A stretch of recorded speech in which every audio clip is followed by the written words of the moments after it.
Eyam Ram Lam Bam Shude Shude Svoha Om Muni Muni Mahamuni Shakya Muni Svoha Om Ye Dharma Hetum Prabhava Teshan Tathagato Yavadata Teshan Chayo Niroda Yevam Vadi Mahashramana Svoha Om Chenam Tamche Gyule Chung Te Gyu Deshin Shepe Sung Gyula Gopa Kaimba Gejon Chembo Deke Sung Chembo Jingelo Gejon Chembo Ngodrutsol Gejon Chembo Tashisho.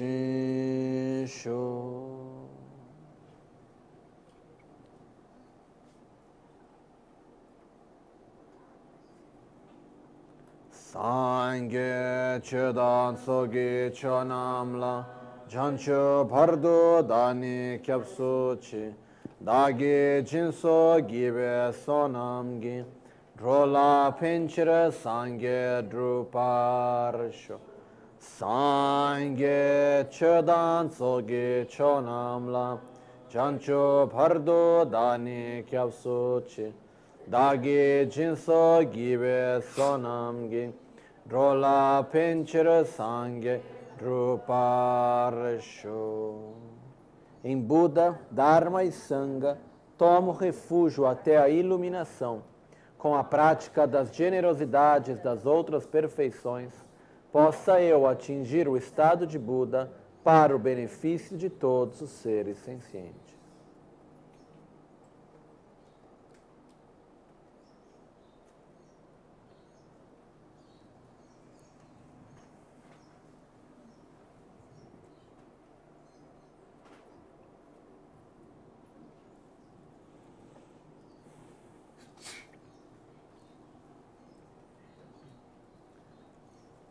A nossa mente tem uma grande qualidade, que é a qualidade que, quando a gente repete algo nela, ela se acostuma. Então, no que a gente gera um estado positivo, repetidamente, a gente acaba se acostumando a esse estado até que ele possa surgir de uma forma natural e espontânea.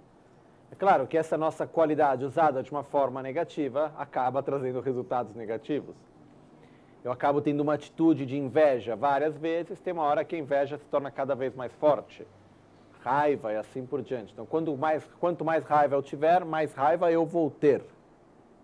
Quanto mais eu tiver de uma atitude, mais essa atitude vai se repetir na minha própria vida. Okay? Então, dentro disso, o conceito nesse momento do texto que fala sobre a concentração é direcionar a nossa mente para um estado positivo, para que esse estado possa nascer de uma forma espontânea e natural. Então, dentro disso, a gente entra o processo, ele ocorre em 3 fases. Em geral, no budismo, o processo de crescimento mesmo, de os passos que a gente faz no nosso caminho, podemos dividir eles em 3 partes, que é o escutar, compreender e meditar. O resultado disso é realizar. Então, escutar é o quê? Por exemplo, eu vou escutar sobre a importância de abrir o meu coração, a importância de amar os outros de uma forma incondicional. Eu vou escutar a importância de ter compaixão e assim por diante. Até que eu vou gerar o que é chamada sabedoria do escutar, quando eu tenho a certeza, eu quero desenvolver amor, não entendi muito bem exatamente o porquê ainda, mas eu quero.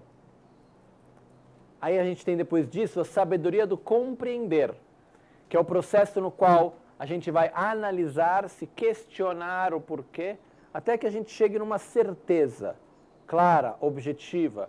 Eu quero desenvolver o amor, porque esse é o caminho para que eu saia do meu próprio sofrimento, para que isso seja de benefício para os outros, é a melhor coisa que eu posso fazer a mim mesmo e aos outros, até que eu não tenho nenhuma dúvida absolutamente sobre isso. Esse é o processo chamado de compreender. Uma vez que eu cheguei na conclusão e eu não tenho mais nenhuma dúvida sobre aquele ponto, ainda estou longe de ter realizado ele. Eu preciso me familiarizar a tal ponto que aquele sentimento, aquele estado de consciência surja de uma forma natural e espontânea, que é chamada realização. Então, entre a compreensão e a realização, o que se usa é o método, a ferramenta que faz com que isso aconteça é a meditação. O que é a meditação? É gerar estados de consciência positivos, nesse caso é amar o outro, abrir o coração. Então, eu não vou ter esse amor de uma forma natural e espontânea, porém eu vou me auto-induzir a esse estado de amor, quase que de uma forma artificial. Ele é verdadeiro naquele momento, porém ele não nasce de forma espontânea. Eu tenho que me induzir a esse estado.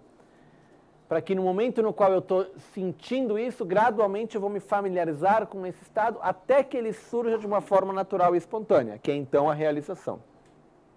Né? É um pouco como um certo tipo de lavagem cerebral positiva que a gente faz com a gente mesmo. Pegar uma coisa, repetir, até que uma hora aquilo vem espontâneo. Okay? Então, o que a gente tem que repetir não são conceitos. A parte conceitual já passou. A parte conceitual a gente tem que analisar e repetir no momento da análise, no momento no qual a gente está desenvolvendo a sabedoria da compreensão. Porque o que eu quero me familiarizar não com um conceito de amor, mas com o sentimento de amor. Eu não preciso me familiarizar com o conceito. É bom se familiarizar com o conceito de amor, mas isso é um conceito.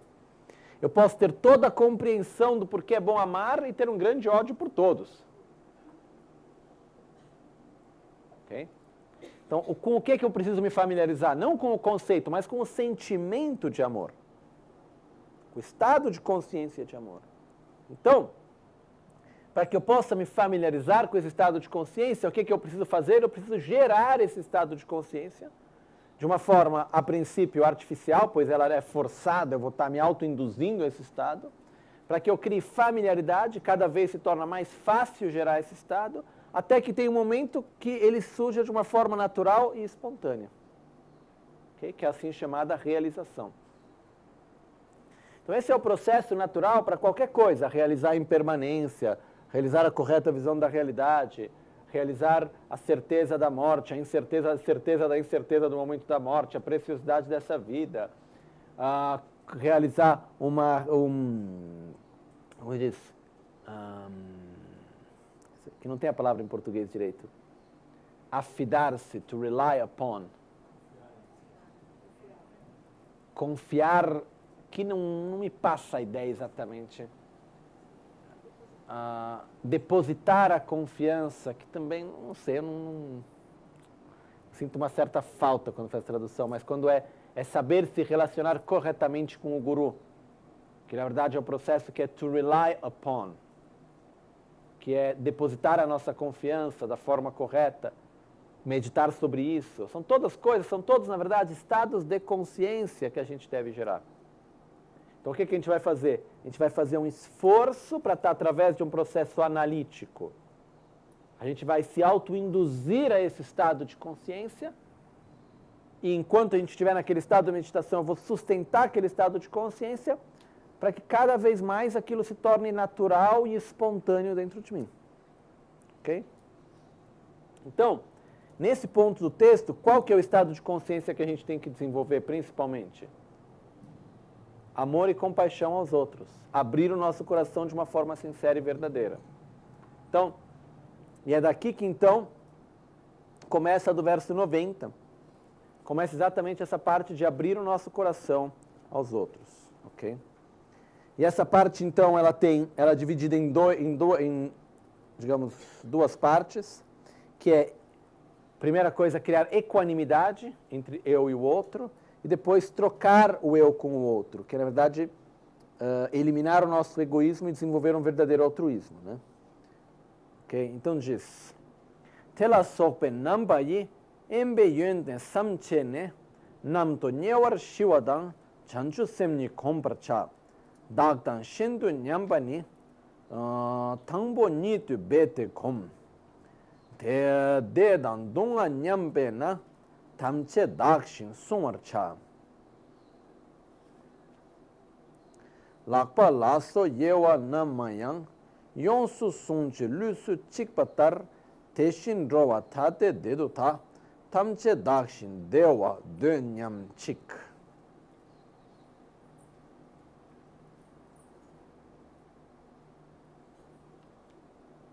Kalte dagi dunga gi shingi luni minwe pa tetan dedan dunga te daktu shembe mi suni teshin shingi dunga da dala babar mi gyuryang tetan teta dunga te daktu shembe se parka. Primeiro, irei meditar, na verdade, essa parte começa do verso 89, que diz: considerando os benefícios de me desassociar desses e de outros aspectos, e assim, acalmando totalmente os meus pensamentos divagantes, irei meditar na bodhicitta, irei me familiarizar com a mente que se direciona à iluminação. Primeiro, irei meditar fortemente no igualar a mim com os outros, desta maneira. Como todo o mundo é semelhante, que tem felicidade e dor, os outros devem ser cuidados por mim, da mesma forma como eu sou. Assim como, apesar de suas muitas partes, com divisão de mãos e outras, o corpo é para ser cuidado como um todo. Similarmente, apesar das diferenças entre os seres migrantes, ainda em relação à felicidade e à dor, eles são todos iguais para mim, em querer ser felizes e, portanto, formarem um todo. Apesar de a minha própria dor não machucar o corpo dos outros, mesmo sendo a dor de um eu, é insuportável por causa do apego a um eu. Da mesma forma, embora a dor dos outros não aconteça em mim, mesmo sendo a dor de um eu, é também difícil de suportar por causa do apego a um eu. Assim, a dor dos outros é algo a ser eliminada por mim, devido à sua natureza de dor, como a dor de um eu. E os outros são seres a serem ajudados por mim, por causa de suas naturezas de seres ilimitados, com o corpo de um eu. Ok, vamos agora um verso por vez. Primeiro irei meditar fortemente no igualar a mim com os outros, desta maneira. Igualar a mim com os outros quer dizer reconhecer que profundamente não existe diferença entre eu mesmo e qualquer outro ser. Somos diferentes? Sim. Porém, temos aspectos muito iguais. Quais são esses? Como todo mundo é semelhante, que tem felicidade e dor. Todos nós sofremos e queremos ser felizes. Os outros devem ser cuidados por mim da mesma forma como eu sou. O ponto principal aqui é de observar os seres à nossa volta, começando por aqueles que a gente ama, as pessoas que são os nossos amigos, as pessoas com quem a gente tem afinidade, a quem nós temos atração, e observando cada um deles, sem falar, é importante nesse momento não fazer essa observação, essa análise de uma forma muito generalizada. Aliás, pessoas que a gente conhece mesmo, seres que a gente tem contato. E observando eles, se perguntar, muito bem, que diferença tem? Eles querem ser felizes? Sim. Sofrem? Também. Da mesma forma como eu quero ser feliz e como eu sofro também. Por que eles fazem tudo o que fazem? Final das contas. Seres que estão à minha volta fazem besteira? Fazem. Eu faço besteira? Também. Por que fazem besteira? Porque querem ser felizes. Pelo quanto que possa parecer absurdo e pelo quanto que é absurdo, todos os conflitos que existem no mundo, todas as guerras, a violência que é gerada e tudo aquilo que a gente vê no qual o ser humano faz tanta besteira, é feito por uma razão. Porque cada um quer ser feliz. O meio ambiente é destruído, as pessoas brigam, se maltratam, se matam, fazem mal umas às outras, fazem desse planeta, que poderia ser verdadeiramente um paraíso, fazem dele um inferno. Por quê? Porque querem ser felizes. É louco, né? Porém, o que acontece? Todos fazem tudo o que fazem achando que é o melhor para a própria felicidade, guiados, porém, pela própria ignorância. Faz o que faz achando que é o melhor, mas, na verdade, guiados pela própria ignorância. Da mesma forma como quantas vezes que a gente não fez alguma coisa achando que aquilo era o melhor para a nossa felicidade, depois a gente foi ver que não deu certo? Que não era a coisa certa? Então, cada pessoa que a gente observa, cada ser que se encontra à nossa volta, faz o que faz porque acredita que aquilo é o melhor para a própria felicidade. E não é um processo conceitual. É um impulso que tem.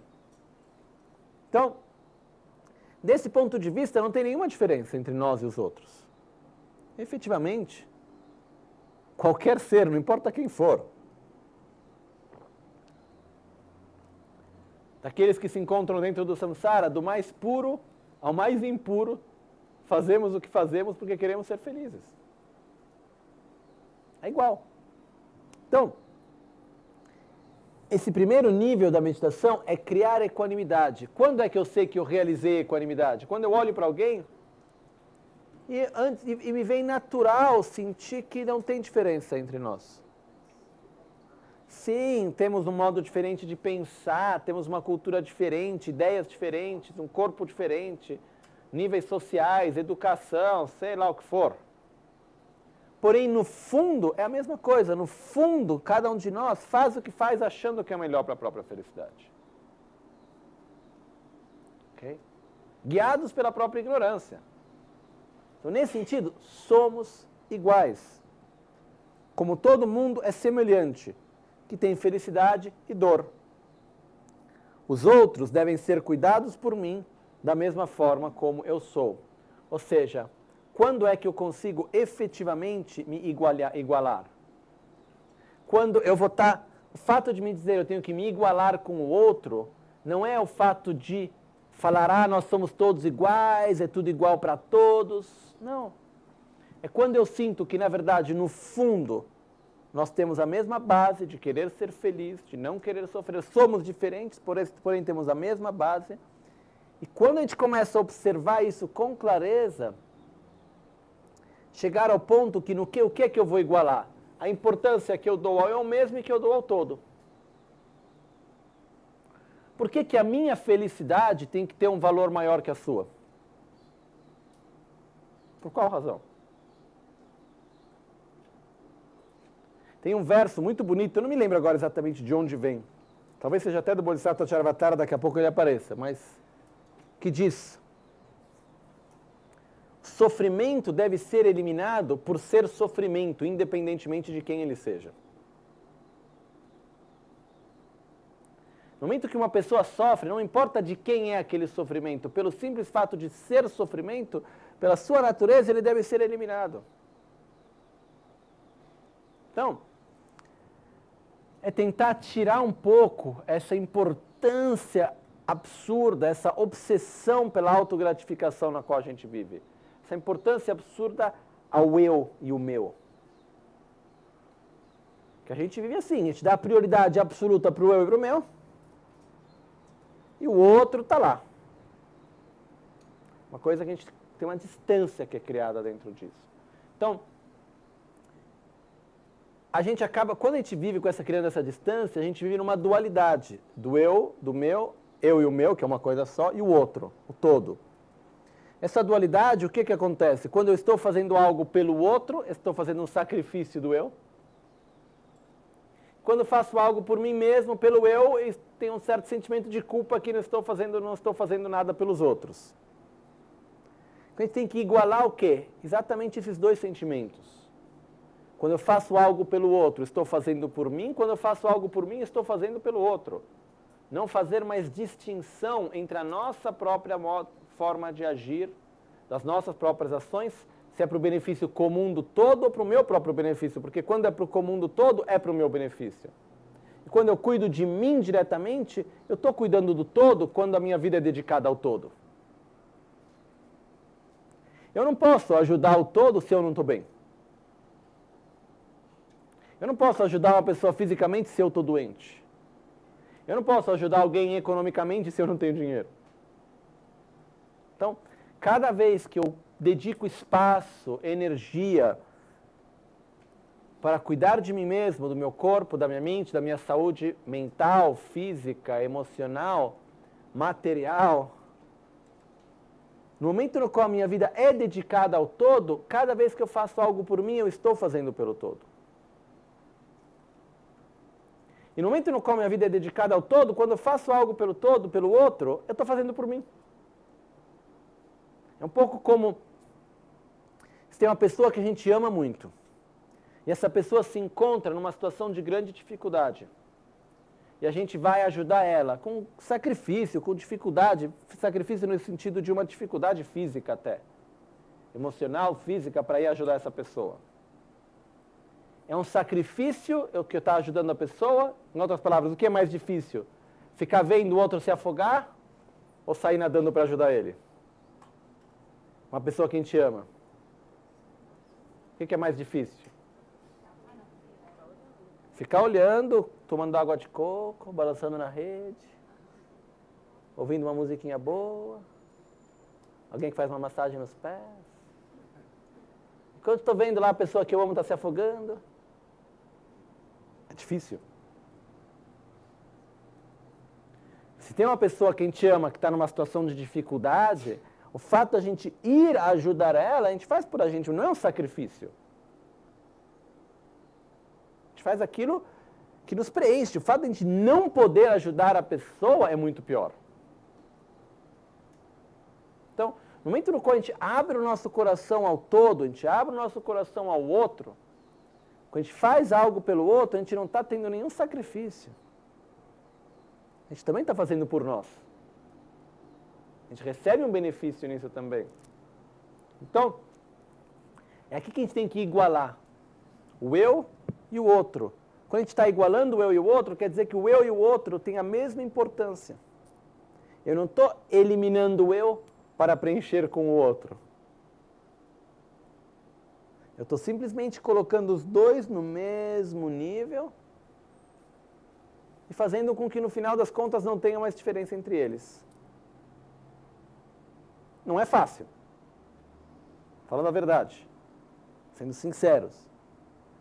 Porém, é um processo importante. Se a gente puder verdadeiramente colocar energia nessa direção, gradualmente a gente vai ver que é possível abrir o nosso coração cada vez mais, ter uma atitude mais altruísta, menos egoísta, conseguir ver da mesma maneira todos os seres. E aqui tem um outro ponto importante, que é o seguinte. No momento que eu amo alguém, isso não quer dizer que eu tenha que ser condescendente com as atitudes daquela pessoa. Não é porque eu te amo e eu desejo que você seja feliz, que tudo aquilo que você faz eu acho que está certo. Eu posso te amar, eu posso achar você uma pessoa horrível, e mesmo assim te amar. Eu posso reconhecer que a forma como você se relaciona com as outras pessoas é uma forma egoísta, violenta, que você destrói o seu bem-estar e aquele dos outros. Mas isso não quer dizer que eu não deva te amar, ou que eu não possa te amar, ou desejar que você seja feliz. Uma coisa não tem a ver com a outra, uma coisa não elimina a outra. Então, a gente tem muitas vezes uma dificuldade de amar o outro sem se tornar condescendente com a outra pessoa. Então, por exemplo, se eu amo alguém e aquela pessoa faz uma coisa errada, eu me sinto culpado de uma certa forma? Eu vou tentar justificar a ação daquela pessoa? Sim. Eu vou dizer, eu não posso mais amar ela depois do que ela fez? Okay? Pode acontecer isso. Então, o fato é que a gente tem que ir além disso. Eu te amo porque eu desejo que você seja feliz. Isso não quer dizer que eu tenha que estar de acordo com o que você faz ou acredita. Por favor, Pete. Isso começa com a maneira que a gente escuta ou percebe o parte da dificuldade é que se a gente imagina como outra pessoa é feliz, se a gente não sabe escutar, a gente não vai saber como outra acha felicidade. Não, o Pete está, só para repetir, o Pete está dizendo, isso começa a gente escutando o outro, imaginando como o outro deseja ser feliz, né? Isso entra num outro problema que vem antes ainda, que é o fato que amar é desejar a felicidade. Mas se eu tenho um amor superficial, eu vou amar o outro de forma superficial. E quanto mais superficial for o meu amor, mais conflito ele vai gerar. Por quê? Fazendo um exemplo bem superficial mesmo. Eu amo você, você me ama. A gente tem um momento no qual podemos tirar férias. Agora está a época de férias, então, olha, eu consegui um lugar lindo para a gente passar as férias. Fica numa montanha, é uma casinha, não tem nem água direito corrente, tem que pegar água no rio, não tem eletricidade, telefone não pega, que coisa maravilhosa. A gente vai poder verdadeiramente estar no silêncio, a gente vai poder estar em contato com a natureza, a gente vai poder meditar, refletir. Vai ser um momento maravilhoso, olha que coisa boa. Só que para você, a felicidade tá na escola de samba.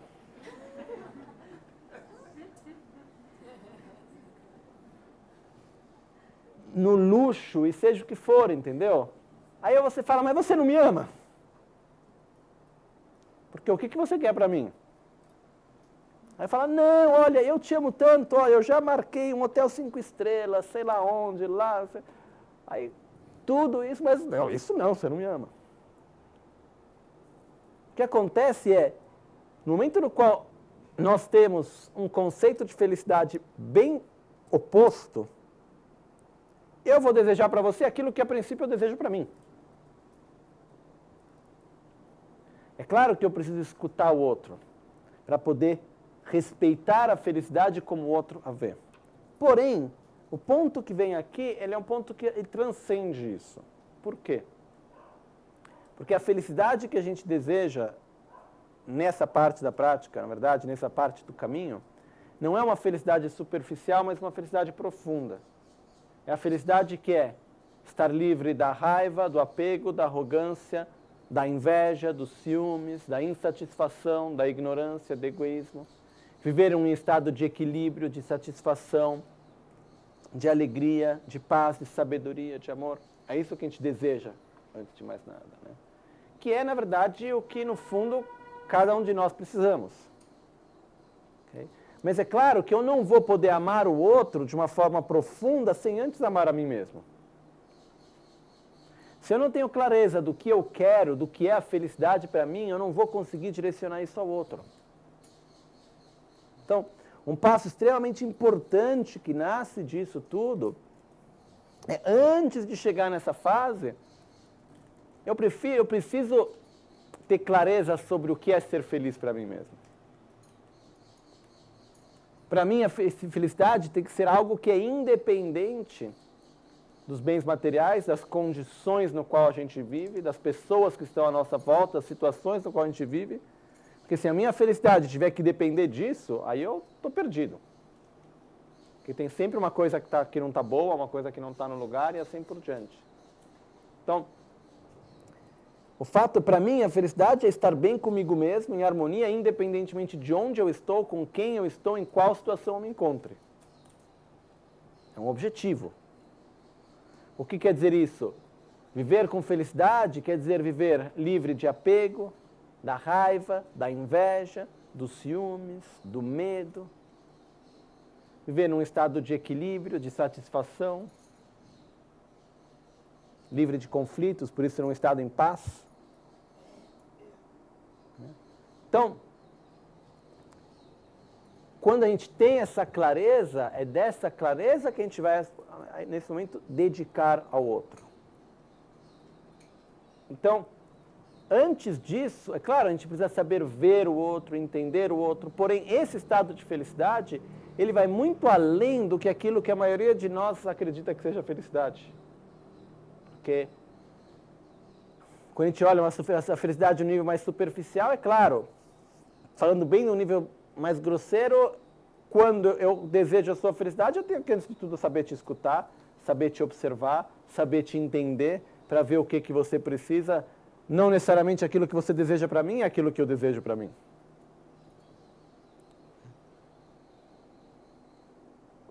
Pelo mais que você deseje com todo carinho e amor, não é necessariamente aquilo que eu quero.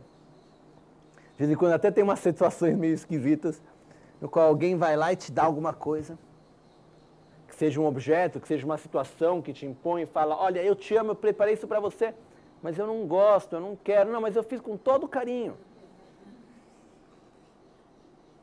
Mas eu não gosto, não é aquilo que me faz estar feliz. Não, mas eu fiz para você, isso faz bem, eu sei que faz bem.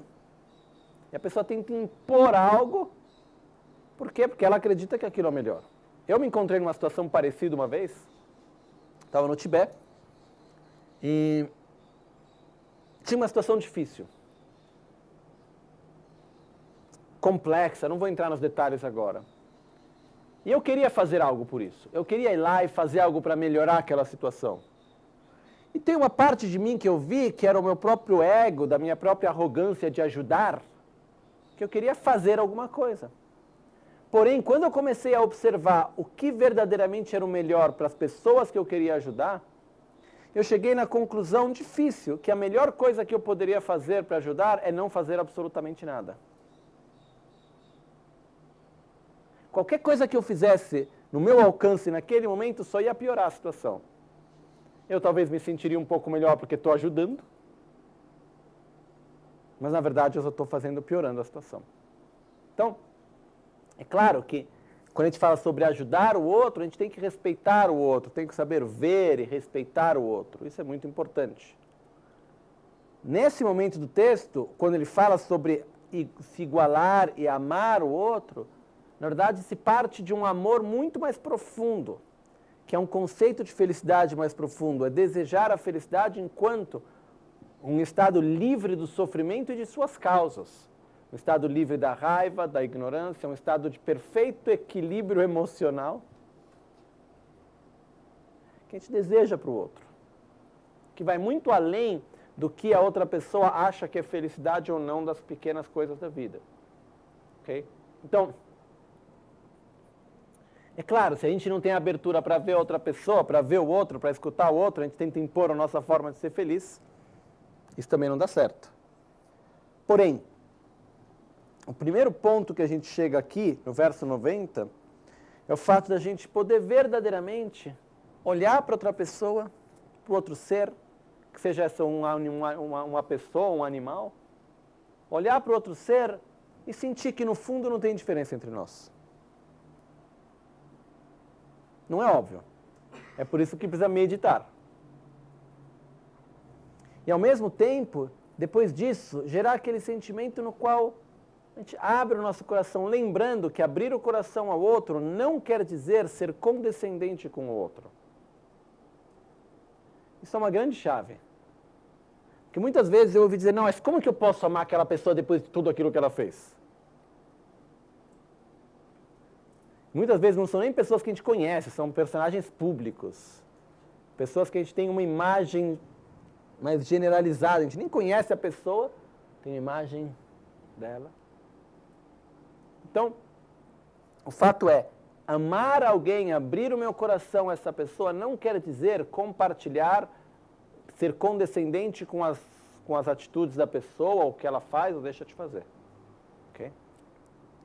Então, o texto continua. Assim como, apesar de suas muitas partes, com divisão de mãos e outras, o corpo era para ser cuidado como um todo. Similarmente, apesar das diferenças entre os seres migrantes, ainda, em relação à felicidade e à dor, eles são todos iguais para mim, em querer ser felizes e, portanto, formam um todo. Mesmo que o exemplo que é feito da mesma forma como que a mão, os pés, os dedos, a cabeça são diferentes. Porém, todos juntos são iguais enquanto partes de um mesmo corpo.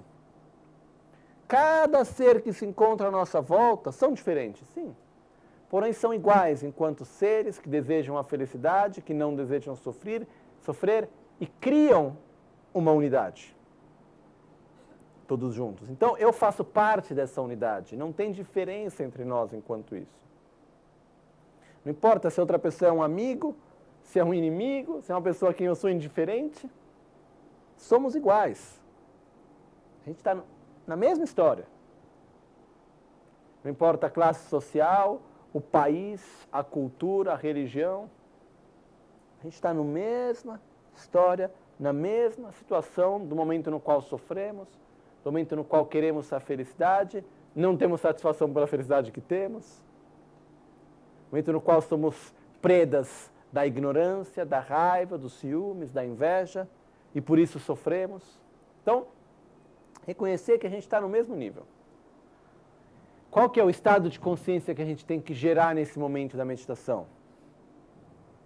Se a gente usa essas lógicas, esses processos de análise para chegar no sentimento no qual a gente olha para o outro e fala, estamos na mesma situação. Não tem diferença entre nós. Mas é um sentimento que vem do coração. Não é óbvio. O normal não é isso. O normal é a gente criar distinção e distância um dos outros na base do quê? Cultura, classe social, se é amigo, se é inimigo, religião e assim por diante. A gente está constantemente criando divisão. Categorias, grupos. E principalmente são 3 grupos, né? O amigo, o inimigo e o indiferente.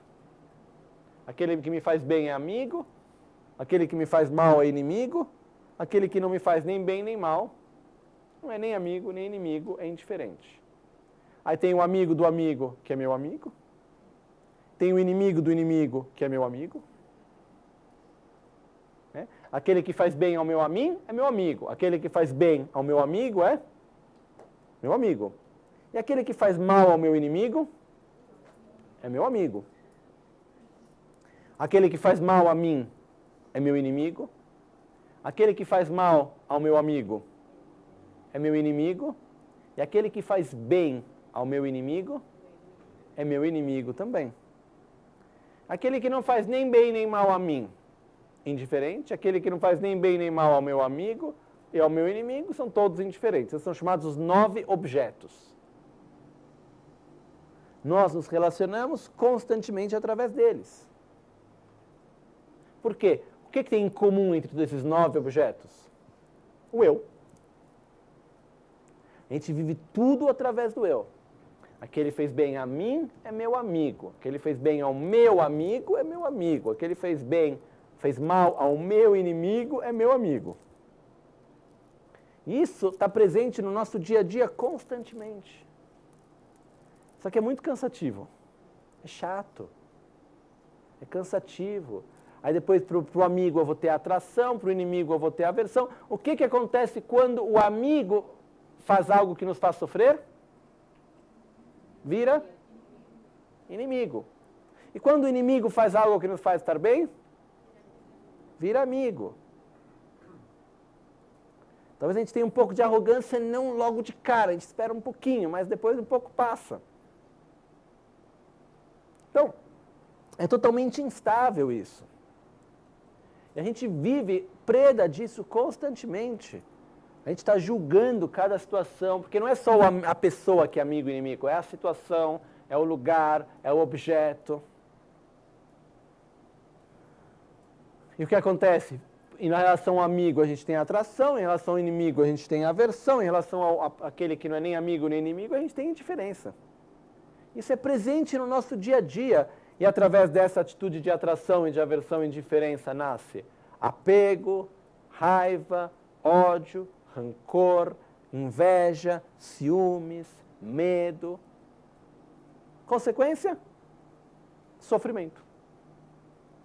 Então, se a gente conseguir transcender essa divisão constante que a gente faz e conseguir verdadeiramente igualar o eu e o outro como uma coisa só, dá o mesmo valor, grande parte do nosso sofrimento se vai.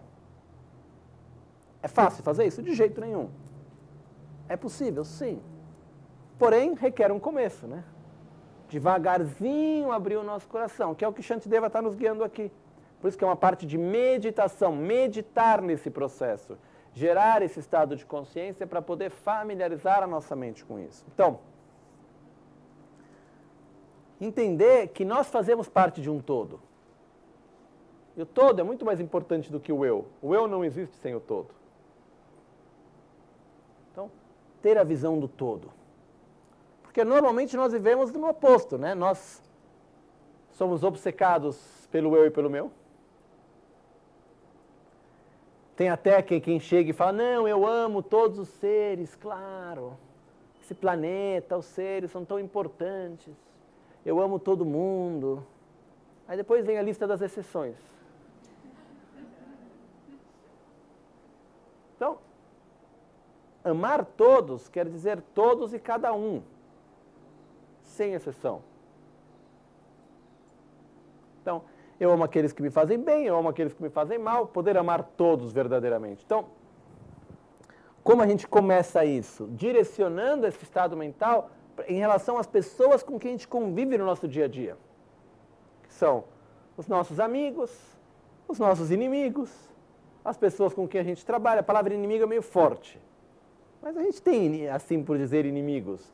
Pessoas que a gente olha e tem uma aversão, a gente não quer ver aquela pessoa. Ou pessoas com quem a gente tem já uma tendência de julgar elas de uma forma negativa. Isso são assim chamados inimigos. Okay? Então, a gente começar, as pessoas com quem a gente trabalha, as pessoas com quem a gente convive, nossos familiares, as pessoas que estão no nosso dia a dia. É aí que a gente tem que começar a criar equanimidade.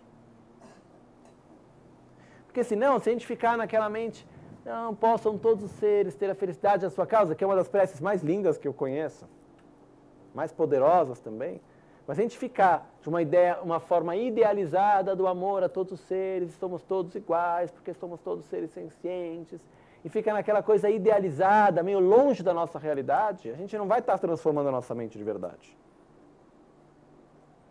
Onde a gente tem que começar? No dia a dia. Ir lá e pegar aquela pessoa com quem a gente tem dificuldade, olhar para ela e refletir. No fundo, a gente é igual ou não? E chegar e tem que engolir seco e falar assim. Somos iguais. Eu sofro, essa pessoa sofre. Eu quero ser feliz, ela também. E eu faço o que eu faço guiado pela minha ignorância e ela também faz o que faz guiado pela ignorância dela. Então, no fundo, a gente está aí no mesmo barco, na mesma história. Ok, aceito. Isso não quer dizer que eu acho que ela seja uma pessoa legal. Isso não quer dizer que eu tenha que achar que ela está certa no que ela faz. Mas eu reconheço, antes de tudo, que a gente está na mesma história, a gente está na mesma situação, que não tem diferença. Esse é o primeiro passo. Okay. Diminuir a distância que a gente cria do outro. Essa é a primeira coisa. Porque a gente cria a distância baseado no quê? Estilo de vida, classe social, aspecto físico, grupos ao qual a gente pertence, ideais, religião, etc, etc. A gente cria vários muros que a gente vai construindo e criando várias camadas de distância dos outros à nossa volta. Então, o processo aqui primeiro é ir tirando esses muros, tirando essa distância que existe entre nós e os outros. Verdadeiramente criando intimidade de uma certa forma, que é o fato de reconhecer que a gente está na mesma situação. Quando tem alguém que está na mesma situação que a gente cria automaticamente um certo sentimento de intimidade com aquela pessoa ou não? De uma empatia, afinidade? A gente cria. A pessoa tem a mesma doença que eu tenho. Tem alguma coisa de uma conexão que a gente sente? Ela gosta da mesma coisa que eu gosto. Ela é da mesma família. É do mesmo país. Se a gente está aqui no Brasil, é do mesmo país, tanto faz. Mas você está lá no meio do Tibete, chegou um brasileiro, nossa! Já tem afinidade, mudou. Mas o que a gente consegue ver que tem coisas iguais, isso nos traz uma afinidade, a gente se sente mais perto dessa pessoa. A gente começa a olhar para o outro, a gente fala, nossa, no fundo, aquilo que tem de mais profundo e mais forte em mim é igual nele. Existe uma força dentro de nós, que é o que nos faz fazer tudo aquilo que a gente faz. Está por detrás de cada ação, que é esse profundo desejo de ser feliz e de não sofrer. Eu olho para o outro e eu falo, nossa, está na mesma situação. Então isso nos cria uma afinidade, uma intimidade de uma certa forma, que é importantíssimo. Okay? Então, se eu vejo que uma outra pessoa tem uma doença igual à doença que eu tenho, eu me sinto perto dela, isso quer dizer que necessariamente eu acho que a pessoa já seja uma pessoa legal? Ou correta? Não. Mas tem alguma coisa que nos une. E o que nos une com todos os seres é que, primeira coisa, todos nós temos a mesma doença. Se chama egoísmo. Obsessão pela autogratificação. Temos os sintomas parecidos, se manifestam de formas diferentes. Mas a gente sentir que a gente está perto, que a gente tem uma conexão com cada um nesse sentido. Então, o fato disso, nessa primeira fase da meditação, antes de eu abrir o meu coração, eu tenho que tirar os muros que existem, as barreiras que eu criei. Não é óbvio, nem fácil. Okay? Então, para que isso não se torne um simples jogo intelectual, no qual a gente acaba generalizando todos os seres e o bem que eu quero a eles de uma forma idealizada, a gente precisa fazer esse processo com as pessoas que a gente conhece, que estão presentes no nosso dia a dia. Porque é que nem na história de Asanga. Asanga era um grande mestre, tinha todo o conhecimento da filosofia, sabia meditar muito bem, etc. Porém, ele chegou num ponto da vida dele no qual ele viu que não bastava o conhecimento porque não estava profundo no coração ainda. Então ele saiu, deixou a vida no monastério e foi viver uma vida de retiro. O objetivo dele era meditar para desenvolver um grande amor. Buda Maitreya. Maitreya é a personificação do amor, o arquétipo do amor. Então ele estava fazendo o retiro de Buda Maitreya para desenvolver esse grande amor. Ficou lá na caverna por 3 anos, depois de 3 anos, nenhum resultado. Ele falou, olha, quer saber de uma coisa? Eu vou voltar para o monastério, talvez seja de mais benefício, estou lá, ensino alguma coisa para alguém, menos de ficar aqui com toda essa dificuldade de ficar sozinho na caverna para não chegar em nada. Aí ele estava descendo da caverna e ele encontra essa senhora, uma senhora mais velha, e ela estava com um recipiente cheio de agulhas de ferro. Ela tinha uns pauzinhos de ferro assim, e um algodão, que ela estava pegando um pauzinho de ferro e passando o algodão no bastãozinho de ferro. Ele olhou para a senhora e falou, senhora, o que você está fazendo, né? E ela disse, eu estou consumindo ferro com algodão para fazer uma agulha. A Sangha olhou e falou, nossa, que determinação para fazer uma agulha. O que são 3 anos da minha vida para desenvolver o grande amor? Não é nada. Voltou para a caverna. Passaram mais 3 anos, nenhum resultado. Aí ele falou, tá bom, vou voltar. Estava descendo, e nesse momento ele vê uma parte de um paredão de pedra, no qual tem um pássaro, que os pássaros para entrar, chegar no ninho deles, eles passam perto desse paredão, e tocando com a ponta das penas, das asas, foi consumindo o paredão de pedra. Ele disse, nossa, se é alguma coisa tão doce, tão leve como a pena de um pássaro, pode consumir algo tão duro como a pedra? O que são os 6 anos da minha vida? Para mudar essa cabeça dura que eu tenho e desenvolver um amor de verdade. Não é nada. Vamos voltar de novo mais 3 anos. Voltou mais 3 anos, se passaram 9, nenhum resultado. Falou, vou embora. Começa a descer, nesse momento ele encontra uma situação na qual ele vê um lugar onde também tem uma rocha muito dura, mas a água vai caindo devagarzinho, uma gota depois da outra, e acabou fazendo um buraco nessa rocha. Mais uma vez, se a água, que é algo tão doce, tão leve, consegue penetrar essa rocha, por que eu não consigo para 6 anos da minha vida, 9 anos da minha vida para penetrar essa mente tão dura? Não é nada. Então voltou de novo para meditar. Passaram mais 3 anos, chegou num total de 12, nenhum resultado. Aí ele falou, agora não tem desculpa, vou embora. Então nesse momento a sanga desceu. Quando ele chega no vilarejo, antes de encontrar as pessoas, o primeiro ser que ele encontra é um cachorro. O cachorro vem na direção dele, quando ele vê esse cachorro, o cachorro está doente. Ele tem uma ferida, mais ou menos na parte da barriga, assim, e essa ferida dele está carne viva e cheia de vermes.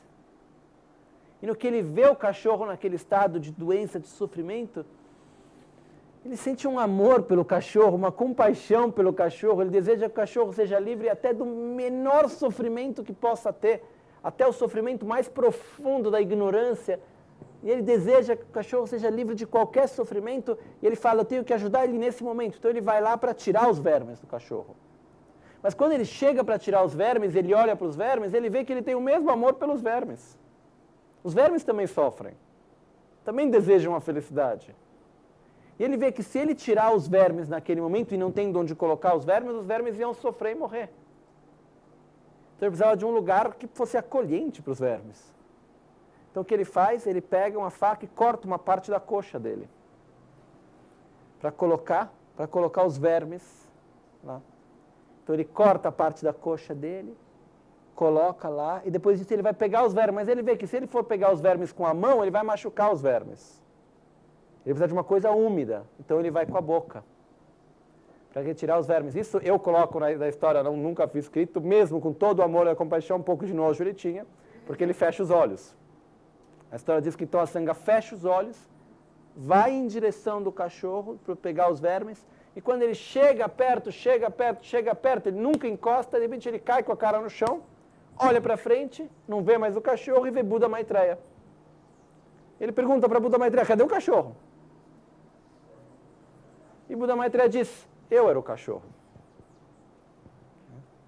Depois disso a história continua, que Buda Maitreya leva ele leva Buda Maitreya nas suas costas com uma forma de respeito, e leva Buda Maitreya para dar uma volta no vilarejo, ninguém vê Buda Maitreya.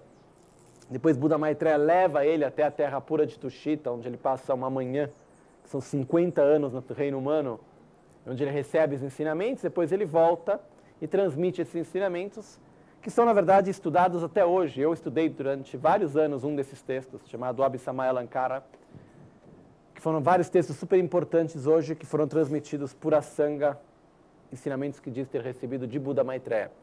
O fato qual é para nós nesse momento? Qual é o momento que a Sangha realiza o grande amor? Quando ele ama um ser de uma forma verdadeira e profunda. Quando a gente consegue amar um ser de uma forma incondicional, ou seja, independentemente se aquele ser nos faz bem ou mal, quem é ou deixa de ser, se a gente abre o nosso coração de uma forma profunda e verdadeira para um ser, qualquer outro ser que a gente vê, automaticamente vai ter espaço para ele também. Então, o que essa história nos mostra? Quando é que se realiza o grande amor? Não é numa caverna sentado em silêncio. Claro que esses 12 anos ajudaram, de meditação. Mas o momento da realização é quando você sente aquele amor de uma forma espontânea por alguém. Então, no momento no qual consegue se amar independentemente de quem o outro é ou deixa de ser, isso abre o nosso coração para todos. Então, quando a gente fala amar todos os seres, não é um amor de uma forma, como eu posso dizer, generalizada. é o amor, quer dizer, amar um ser de uma forma profunda e verdadeira, incondicional. Isso naturalmente se torna um amor a todos os seres.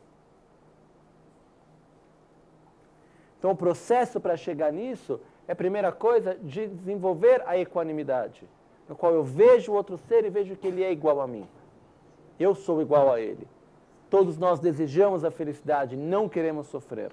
Então, a gente começa isso através das pessoas que estão à nossa volta, no nosso dia a dia. Esse é o processo importante. Okay? Então, o texto continua. Verso 92. Apesar de a minha própria dor não machucar o corpo dos outros, mesmo sendo a dor de um eu, é insuportável por causa do apego a um eu. Por que a minha dor é insuportável? Porque eu tenho muito apego ao meu eu. Então, no momento no qual eu tenho apego a esse eu, aqui o eu está entre aspas, porque em tibetano tem um jogo de palavras. Dak quer dizer eu, quer dizer identidade também. Por que eu sofro com algo que está relacionado ao eu? Porque eu tenho a minha identidade conectada a isso. Por exemplo, quanto mais amplo for o eu, mais facilmente eu vou sofrer. Em outras palavras, quanto mais coisas forem fazerem parte do meu, mais amplo vai ser o eu e mais eu vou sofrer. Se eu passo na rua, terminou os ensinamentos, vou pegar o carro, eu vou lá e o carro está com um risco. Machuca. Que o meu carro, algo foi feito ao meu carro. Por que aquilo nos faz sofrer? Porque é o meu carro. No momento que alguém teve uma atitude de violência contra o meu carro, é como se tivesse tido aquela violência contra eu mesmo. Então o que acontece? Quanto mais amplo for o conceito do meu, mais amplo é o eu e mais facilmente a gente sofre. Quanto menor for o meu, mais espaço a gente tem. Mais dificilmente a gente vai sofrer. Aquele é o carro que eu uso. Eu paguei e é o carro que eu uso. Quanto mais forte for o conceito do meu, mais facilmente a gente vai sofrer e vai ter aversão, inveja, ciúmes e assim por diante. Então, dentro disso é o fato da gente poder entender que por que a gente sofre quando algo relacionado ao nosso eu, algo ruim ocorre, porque tem o eu que está presente. Então aqui diz, apesar de minha própria dor não machucar o corpo dos outros, mesmo sendo a dor de um eu, é insuportável por causa do apego ao eu. A razão pela qual eu sofro diante da minha dor é porque aqui eu tenho o meu eu está conectado com ela. Por que a minha dor é insuportável? Porque é a minha dor. Do eu.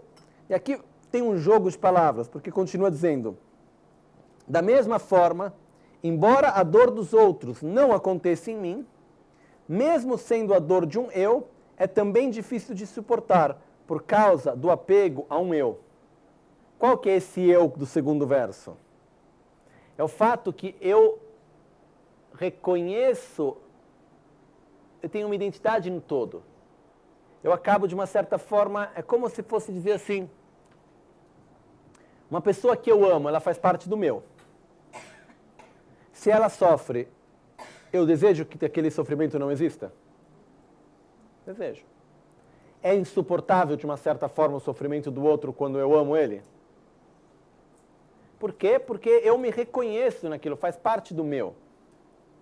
Quando eu consigo igualar o meu eu com o outro e fazer com que esteja da mesma forma, não tem mais diferença entre eu e o outro, da mesma forma como eu desejo me liberar do meu sofrimento, eu desejo que o outro também se libere do sofrimento. A força que eu coloco, a intenção que eu coloco em eliminar o meu sofrimento é a mesma que eu vou colocar para liberar e eliminar o sofrimento do outro. Porque eu tenho uma identidade tanto em um quanto no outro. Então, o que acontece aqui, na verdade? A primeira parte do verso 90 e 91, ele fala sobre o que é chamado de igualar o eu e o outro. Quando a gente fala sobre igualar o eu e o outro, quer dizer fazer com que o eu e o outro se tornem uma coisa só. É tudo um eu único. Ou seja, quando eu faço algo por mim, estou fazendo pelo outro. Quando eu faço algo pelo outro, estou fazendo por mim. Se você sofre, eu quero que esse sofrimento acabe. Porque é a mesma coisa como se eu sofresse. Mesmo se eu não estou sentindo diretamente a sua dor. Ok? Então, isso é o que acontece, por exemplo, no caso de a gente amar muito uma pessoa, e essa pessoa está em sofrimento, a gente não quer que essa pessoa sofra, então no momento que a pessoa sofre, a gente deseja que aquele sofrimento acabe o quanto antes. Okay? Então quando coloca assim, no final do verso 93, é também difícil de suportar, por causa do apego a um eu. É difícil para mim de suportar o sofrimento do outro, porque eu também vejo ele como parte do eu. Eu tenho uma identidade baseada nele, por quê? Porque somos iguais. É parecido quando tem alguém que eu amo, que eu gosto muito, e aquela pessoa sofre, eu fico mal, eu quero que aquele sofrimento não exista. Por quê? Porque ele faz parte do meu. Por isso faz parte do eu. Tá claro isso? Ok? Assim, a dor dos outros é algo a ser eliminado por mim, devido à sua natureza de dor, como a dor de um eu. E os outros são seres a serem ajudados por mim, por causa de sua natureza de seres limitados, como o corpo de um eu. No momento no qual tem alguém que sofre, e eu amo essa pessoa, e eu vejo o sofrimento nela, eu vou fazer o possível para que ela deixe de sofrer? E essa vontade de ajudar o outro a deixar de sofrer é uma coisa que vem profunda, e eu sinto isso não por uma razão conceitual. É correto ajudar o outro porque eu gosto dele. Eu sinto, é quase como se eu sentisse a dor em mim. Quanto mais forte for essa igualiança que a gente cria, essa igualdade que a gente cria entre o eu e o outro, essa indiferença, essa não dualidade entre o eu e o outro, mais forte se torna a necessidade que a gente sente de ajudar o outro a sair do sofrimento. Okay? Tem um ponto aqui. Pelo mais que eu deseje que você não sofra, eu posso eliminar o teu sofrimento? Não. Então por que tudo isso? Por que gerar essa grande vontade de eliminar o sofrimento do outro? Porque egoisticamente falando, é melhor ser altruísta. Porque a principal causa do nosso sofrimento é o nosso egoísmo. O que acontece aqui? Nós sofremos a causa de raiva, apego, ciúmes, inveja, arrogância, medo, avareza, insatisfação, ignorância. Okay? Todos esses sentimentos, eles nascem de onde? Da atração e aversão. A atração e a aversão nascem de onde? Da obsessão pela autogratificação, assim chamada de egoísmo. De onde nasce a obsessão pela autogratificação? Nasce da ignorância. Nossa mente tem uma característica muito especial, que é nossa incapacidade de pensar em duas coisas diretamente opostas ao mesmo tempo. Eu não consigo pensar ao mesmo tempo, sentir ao mesmo tempo, eu te amo e eu não te amo. Eu desejo que você seja feliz e eu desejo que você sofra. Não consigo sentir isso ao mesmo tempo. Então, seguindo isso, o que acontece? Se tem um estado mental que eu desejo eliminar, qual é a forma que eu posso eliminar esse estado mental? Desenvolvendo um estado mental diretamente oposto àquele que eu quero eliminar. Qual é a atitude, qual é o estado mental, a forma de apreensão, mode of apprehension, se diz em inglês, do egoísmo? O que é bom eu quero para mim, o que é ruim eu quero distância. Não importa onde for. E a gente cria, o egoísmo ele cria barreiras. Então, essa meditação, qual é o objetivo dela? Gerar uma atitude que seja diretamente oposta à atitude do egoísmo, para que a gente consiga verdadeiramente eliminar o egoísmo. Então, qual é essa atitude que a gente está gerando aqui? É querer que o sofrimento do outro acabe. Profundamente. E dessa maneira, mesmo que eu não possa de verdade eliminar o sofrimento do outro, no momento no qual eu desejo isso, da mesma forma como eu desejo o meu sofrimento que acabe, eu desejo o mesmo para o outro, profundamente, eu vou dessa forma eu vou batendo contra o meu egoísmo. Fazer uma força contrária ao egoísmo. E é isso que a gente tem que desenvolver. Por isso que tem todo um processo analítico de observar de que forma que nós somos iguais, fazer com que quando eu veja o outro eu não tenha um sentimento de aversão, de distância, mas que eu comece a sentir que, na verdade, a gente está na mesma história, a gente tem as mesmas condições, somos diferentes, porém iguais. Chegar na conclusão que o sofrimento existe para ser eliminado, não importa de quem for. E disso a gente abre o nosso coração para o outro, gerando uma verdadeira compaixão. Então, assim, verso 94, assim a dor dos outros é algo a ser eliminado por mim, devido à sua natureza de dor, como a dor de um eu. Por que eu quero eliminar essa dor? Porque é dor, e eu me reconheço nessa dor, mesmo que não seja a minha dor. Por isso eu quero eliminá-la. E os outros são seres a serem ajudados por mim, por causa de sua natureza de seres limitados, como o corpo de um eu. Por que eu quero ajudar os outros seres? Porque eles existem e eu faço parte desse todo. É como dizer, eu tenho a minha casa, porém, do muro da minha casa para fora, é a natureza. Se eu colocar o lixo para fora, eu estou poluindo o todo. Eu faço parte do todo, então eu estou poluindo a mim mesmo também. Se eu não cuido do todo, eu não estou cuidando de mim. Então o que ocorre, por que eu vou cuidar dos outros seres? Porque eles existem enquanto parte do todo, do qual eu faço parte também. Então para que eu possa estar bem, o todo também tem que estar bem. Por isso que é como um corpo. Por que a mão cuida da cabeça? Porque faz parte do mesmo corpo. Então, é da mesma forma como a gente imagina um corpo único, que para o corpo estar saudável, suas partes têm que estar saudáveis. O mesmo ocorre com os seres à nossa volta. Para que eu possa estar saudável, os seres à minha volta devem estar saudáveis também. Então eu desejo o bem-estar de cada um, a gente faz parte de um mesmo corpo, de uma mesma unidade, de uma mesma realidade, de um mesmo todo. Então dessa forma, abrir o nosso coração. Dizer que você seja livre do sofrimento e esse sofrimento tem que ser eliminado. E eu vou fazer o possível para eliminar esse sofrimento. Por quê? Porque sofrimento por natureza tem que ser eliminado. Quer seja seu, que seja meu, é tudo a mesma coisa. E você existe, por isso você merece ser feliz, não importa quem você seja.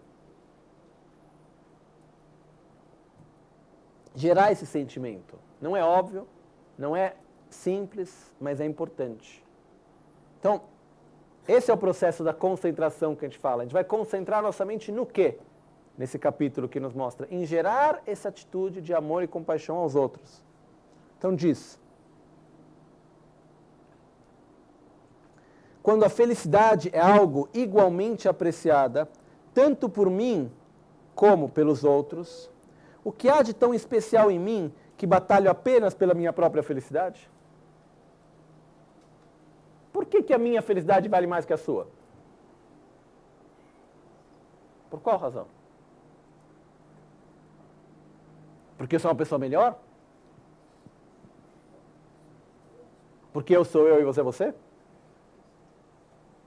Por isso que a minha felicidade vale mais que a sua? Mas a gente vê isso, a nossa incapacidade de reconhecer que a nossa felicidade vale tanto quanto a do outro, nas menores das coisas pequenas da vida. Fazendo a fila no banco. O que quer que seja, entendeu? Dar valor à felicidade do outro diante da nossa. Por que a minha felicidade tem que valer mais que a sua? Qual que é a desculpa que a gente tem? Eu não conheço nenhuma. Porque eu sofro mais? Eu já vi isso muitas vezes. Uma pessoa ir lá e falar, está falando sobre uma dificuldade de uma outra pessoa. Ah, mas eu também sofro. Olha o que aconteceu comigo. Mas eu estou falando de você. A incapacidade de ver o outro, de aceitar, olhar para o outro. Mas a gente para pensar de verdade, por qual razão a minha felicidade vale mais que a sua? O que eu tenho de tão especial? Por que a minha felicidade merece mais do que a sua? Merece mais espaço, mais atenção? Por qual razão? Não tem resposta. Porque isso é uma manifestação da nossa profunda ignorância. Porém, nas nossas ações a gente age dessa maneira, dando prioridade para a nossa felicidade diante da felicidade do outro. E o ponto importante aqui é, dar importância à felicidade do outro não quer dizer esquecer da nossa própria. A gente parte de um processo de criar igualdade, no sentido que a minha felicidade vale pela sua, a sua pela minha. Quando eu faço algo por você, estou fazendo por mim. E eu reconheço que a única forma que eu posso fazer algo por você é, antes de tudo, cuidando de mim mesmo. A conclusão que a gente vai chegar disso tudo no final, tá? Tem bastante versos ainda pela frente. A gente está no verso 96, esse capítulo tem 187 versos. Okay? Mas a conclusão final, onde isso nos leva, qual é? Para que eu possa ajudar os outros verdadeiramente, porque se torna uma necessidade, a felicidade do outro é mais importante que a minha. O outro tem que ser livre do sofrimento. Por quê? Porque eu sou um, os outros são muitos. Mas quando a gente chega nessa conclusão de uma forma forte, a conclusão final é, eu preciso me desenvolver, eu preciso sair desse ciclo de sofrimento, eu preciso estar bem para poder ajudar o outro. Então a conclusão de dar valor à felicidade do outro é ir à busca da própria, para ajudar o outro.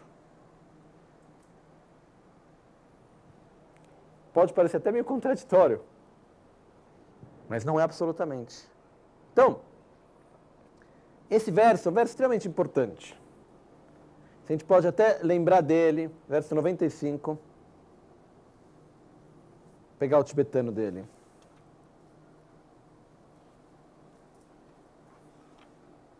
Dagi shengi dunga se dunga yinchir dak dul shins. Dagi shen la penchapa semche yinchir dak lu shin. Kanse dadan shen nika dewa dötu tsumbala dagdan kebar chiyo na kanchir dak chik dewar tsun. Kanse dadan shen nika dunga mido tsumbala dagdan kebar chiyo na kanchir shengi mi dak kanchir shemi dak sunche. Quando a felicidade é algo igualmente apreciada tanto por mim quanto pelos... Quando a felicidade é algo igualmente apreciada tanto por mim como pelos outros, o que há de tão especial em mim que batalho apenas pela minha própria felicidade? Aqui quando eu falo minha, é do eu e do meu. Que tem quem diz, não, eu não batalho apenas pela minha felicidade, eu batalho pela felicidade minha e dos meus filhos.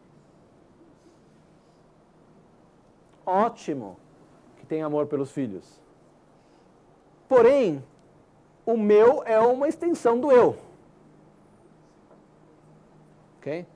Então o que acontece é claro, teu nível de egoísmo de não conseguir nem ter amor pelos filhos, tá ruim o negócio. Mas o que acontece é, existe também, hein? Mas o negócio fica ruim. Mas o que acontece é, a gente está aqui para querer ainda transcender isso, chegar num nível ainda maior, que é o fato de dizer, por que a minha felicidade vale mais que a sua? Qual é a razão disso? Essa é uma pergunta que Shantideva nos coloca, que a gente tem que pensar nela seriamente. Não apenas agora aqui, no nosso dia a dia, trazer essa pergunta e falar, por que a minha felicidade vale mais que a do outro? Se a resposta for ela não vale mais, por que que eu coloco mais importância nela do que no todo? Por que que eu batalho apenas pela minha própria felicidade? Qual é a razão disso? Meu egoísmo ou minha ignorância? Eu não precisa abrir o meu coração e dizer, não, eu vou cuidar de mim? Sim. Mas vou dar a mesma importância para o todo. Isso quer dizer o quê? Cuidar do meio ambiente, cuidar da sociedade, dar importância para cada pessoa que eu encontro a cada momento na minha vida. Porque o todo, onde se encontra esse todo?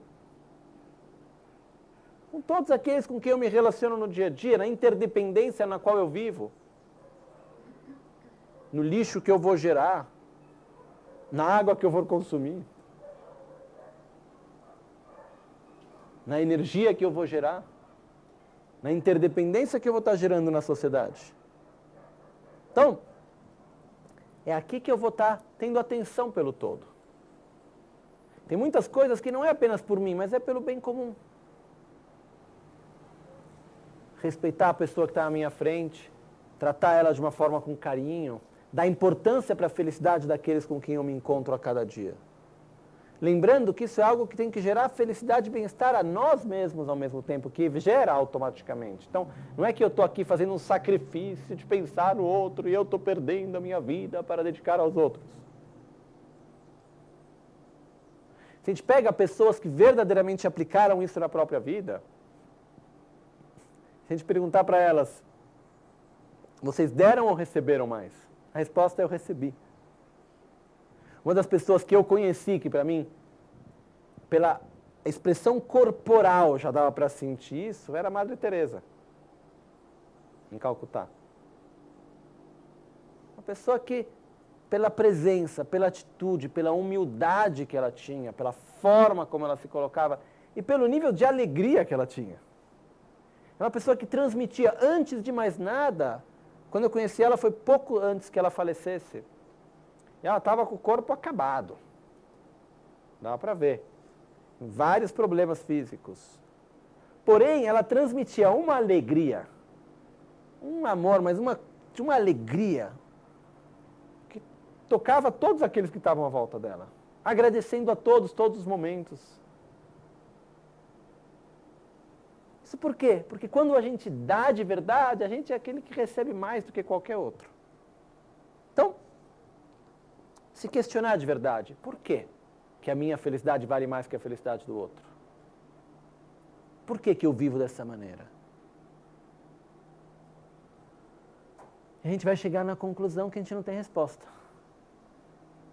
Que é uma atitude egoísta, uma atitude ignorante.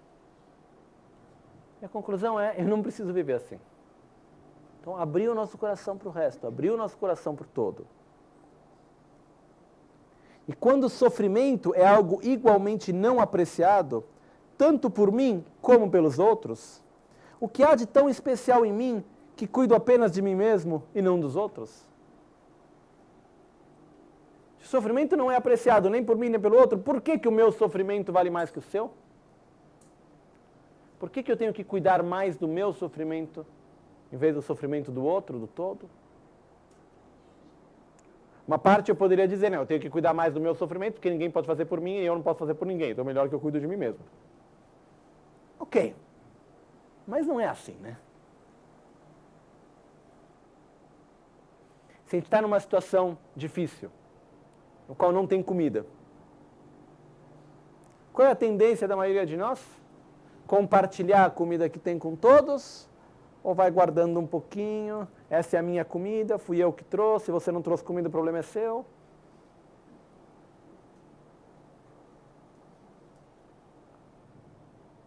Depende de cada um de nós.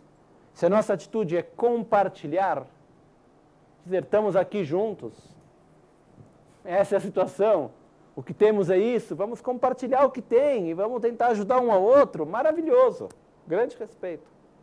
Isso é a atitude correta. Mas se a nossa atitude é começar a criar divisão, eu vou compartilhar com os meus amigos, com o outro eu não vou dar, com aquele eu não compartilho. Eu vou começar a criar divisão e muros e barreiras.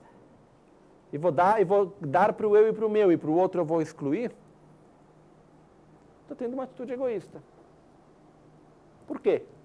Que o meu sofrimento vale mais que o sofrimento do outro. No fundo, qual é a razão? Porque é meu. Por que a minha felicidade vale mais que a do outro? Porque é minha. É claro que para mim vale mais do que a do outro. Mas se a gente tirar o eu e o outro, efetivamente, por que o meu vale mais que o seu? Por que a minha felicidade tem que valer mais que a sua?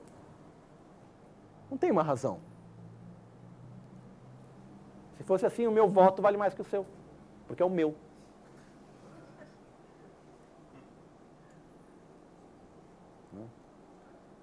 Se a gente for olhar de uma certa forma, isso sim que é democracia, né? A minha felicidade vale tanto quanto a sua. O meu sofrimento vale tanto quanto o seu. Só que aqui não é muito bem assim. O voto, a princípio, vale igual, mas a felicidade não. O sofrimento não. O sofrimento de uns vale muito, o sofrimento de outros vale nada. Por quê? Pelo nosso apego, pelo nosso egoísmo, pela nossa arrogância. Se a gente parar para observar com um mínimo de clareza, não tem nenhuma razão pela qual efetivamente a nossa felicidade tem que ter um valor maior do que a do outro, ou o nosso sofrimento um valor maior do que o do outro. Então, esses dois versos aqui, 95 e 96, refletir um pouquinho sobre eles. Trazer isso para a nossa vida, para o nosso dia a dia. Kanse dadan shenyiga dewa dedu tsumbala dadan kebar chiyana kanchir dakchik dewar chun. Kanse dadan shenyiga dunga midu tsumbala dadan kebar chiyana kanchir shemi daksung che. Quando a felicidade é algo igualmente apreciada, tanto por mim como pelos outros, o que há de tão especial em mim, que batalho apenas pela minha própria felicidade? E quando o sofrimento é algo igualmente não apreciado, tanto por mim como pelos outros, o que há de tão especial em mim, que cuido apenas de mim mesmo e não dos outros? Isso me faz lembrar uma vez, eu estava no Tibete junto com o Lama Gangchen. Eram umas 2 da noite. Ele já tinha passado o dia inteiro recebendo pessoas. E assim, eu não aguentava mais em pé. E tinha assim, 4.000 metros, 1.000 pessoas vindo ver ele para várias coisas, tinha acabado tudo. Aí o mandante falou, não, eu tenho que ver aquela pessoa lá porque ela não está bem. Eu conheci um pouco a situação, eu falei, Rinpoche, aquela pessoa é tudo cena, não tem muita substância, não. É tudo querendo atenção, o problema de verdade não existe lá. Aí eu falei, Rinpoche, olha, eu sei que a sua paciência é infinita, o seu amor é infinito, porém seu corpo tem um limite, né?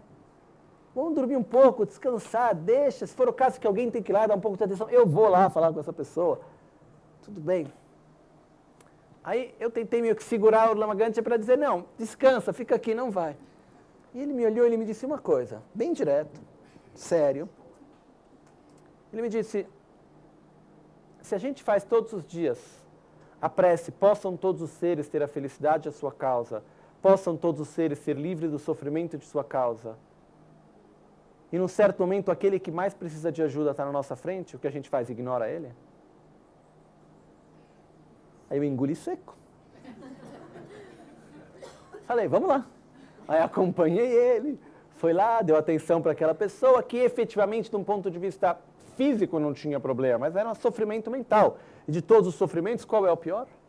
É o sofrimento mental, efetivamente. O Magati foi lá, passou uma meia hora conversando com aquela pessoa, ajudando ela, eu esperei, depois acompanhei ele de volta para o quarto e foi dormir. Ou seja, é o valor que se dá ao outro. Não é óbvio isso. A gente saber verdadeiramente valorizar o outro. Enquanto um ser que existe, não importa a sua classe social, de onde vem, de onde deixou de vir, o que fez, o que não fez. Por que o meu sofrimento vale mais que o seu? Por que a minha felicidade vale mais que a sua? Qual é a verdadeira razão que a gente tem para isso? A não ser o nosso egoísmo. sem vergonha. A gente cria 1000 desculpas, 1000 razões para isso. Se a gente tivesse um pouquinho disso na nossa sociedade, seria tão diferente. Tão diferente.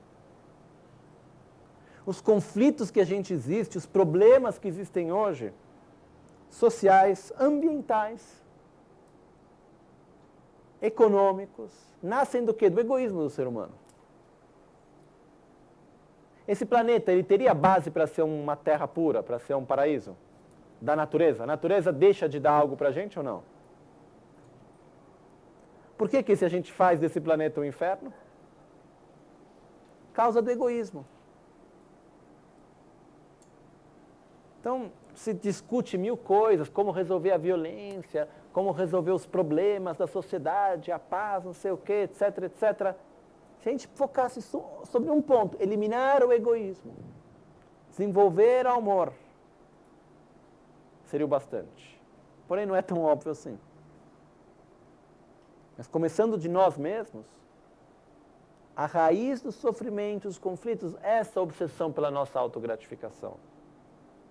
Que é o que nos gera o nosso sofrimento também, e o sofrimento de toda a sociedade. Então, começar a ir contra isso. E uma das perguntas a se fazer é a que Shantideva coloca com tanta clareza: por que a minha felicidade vale mais que a sua? Por que o meu sofrimento é um valor maior que o seu? Por qual razão? Resposta não tem. Okay. Se é porque o sofrimento deles não me prejudica, que eu não os protejo, por que me proteger contra sofrimentos de vidas futuras, se não me prejudicam agora? Eu posso falar, não, eu não vou eliminar o sofrimento de outra pessoa, porque o sofrimento de outra pessoa não está me prejudicando. Se é por isso, por que eu tenho que me preparar sobre um problema que talvez vai acontecer num dia futuro, se aquilo não está me fazendo mal hoje? Não é porque algo não me prejudica naquele momento que eu não devo tentar eliminar aquele problema. Né? Então a gente pode até seguir essa lógica e falar, não, enquanto que o sofrimento do outro não me prejudicar, eu não vejo por que eu tenho que lidar com isso. Mas na verdade isso é uma desculpa esfarrapada, não é que tem muito, não é que faz muito sentido nisso. Né? Então, a resposta que é dada aqui é, por que me proteger contra sofrimentos futuros? Então, como que eu vou me proteger contra sofrimentos futuros?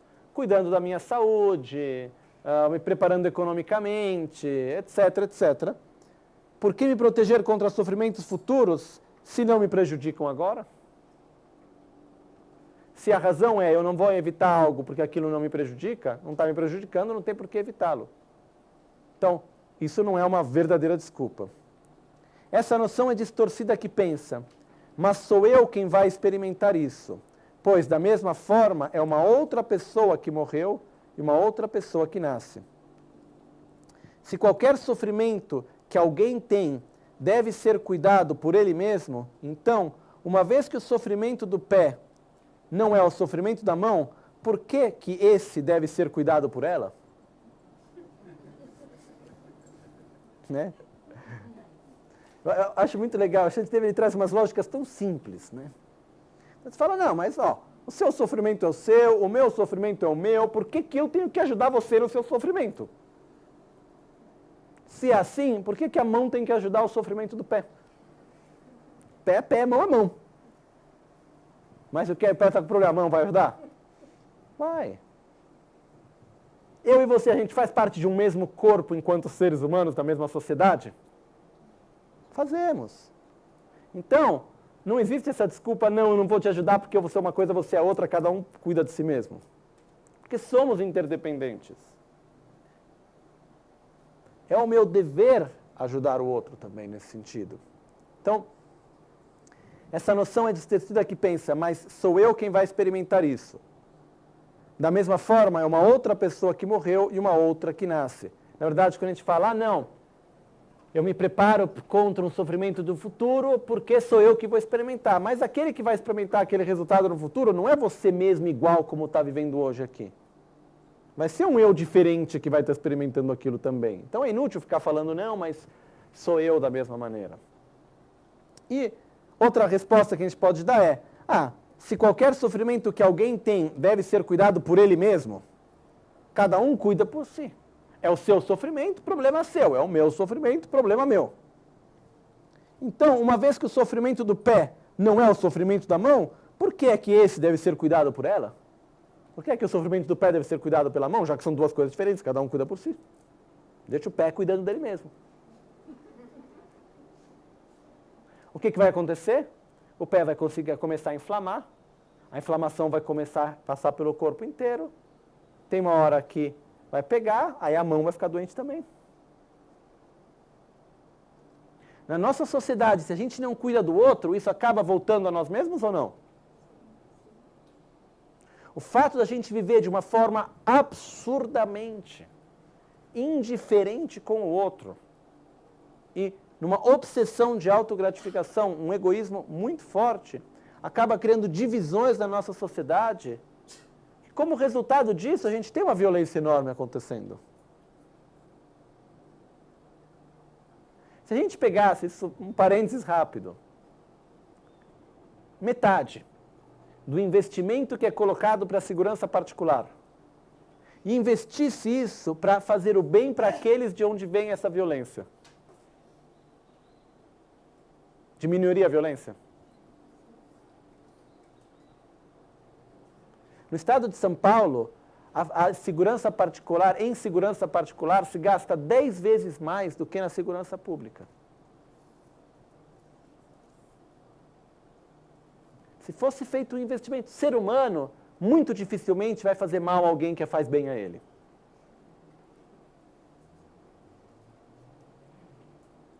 Se a gente simplesmente respeitasse regras tão simples e verdadeiramente se abrisse, ajudando, entendendo que meu vizinho faz parte de mim, a outra parte da sociedade faz parte de mim, eu recebo o resultado disso. A gente faz parte de um mesmo corpo. Se o pé fica doente, a mão pode estar saudável por enquanto, mas daqui a pouco ela não vai ter mais força. A gente vive numa sociedade que está doente. Em vários sentidos. Então, a gente tem exemplos claros do que Shantideva está dizendo aqui. Super objetivos. A gente vê isso na nossa vida, vê isso no nosso dia a dia.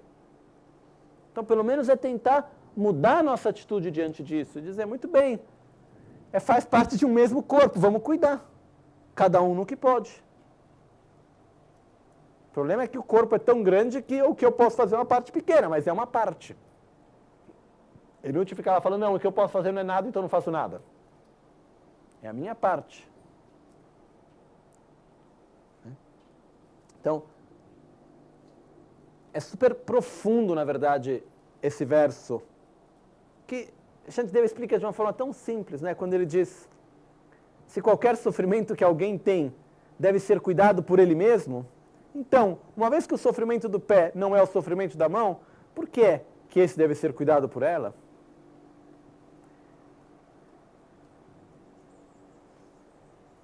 Na nossa sociedade, a gente vê com muita clareza que a indiferença, essa separação que a gente faz com o outro, acaba voltando a nós mesmos. De várias maneiras isso. Okay? Então isso é um exemplo para o nosso dia a dia a gente ter esse cuidado. Se é o caso que ignorando isso seria ilógico, então aqui é aceito com base em um sendo... Se é o caso que ignorando isso seria ilógico, então aqui é aceito com base em um senso de um eu inteiro. Bem, então com certeza o que é ilógico sobre o todo formado por mim e outros é algo a ser descartado, tanto quanto eu conseguir. Deixa eu pegar o tibetano desse verso um segundinho. Kalte deda dungalwe dala mine chir mirhum maum pai dungayang neche miche te chirhum dagi teni nyung nyampes nampar tokte lokpate dita sheban shenila kewa yang ni sheni yin kangtse kangi dunga kang teni teni gisungna, kampe dunga lakpe ming, chichir teni te sungcha. Kalte rikpa ming yang dir, daktu dzimpe, jukchena, dakshe mirik kanyente, chinu parni pangchani.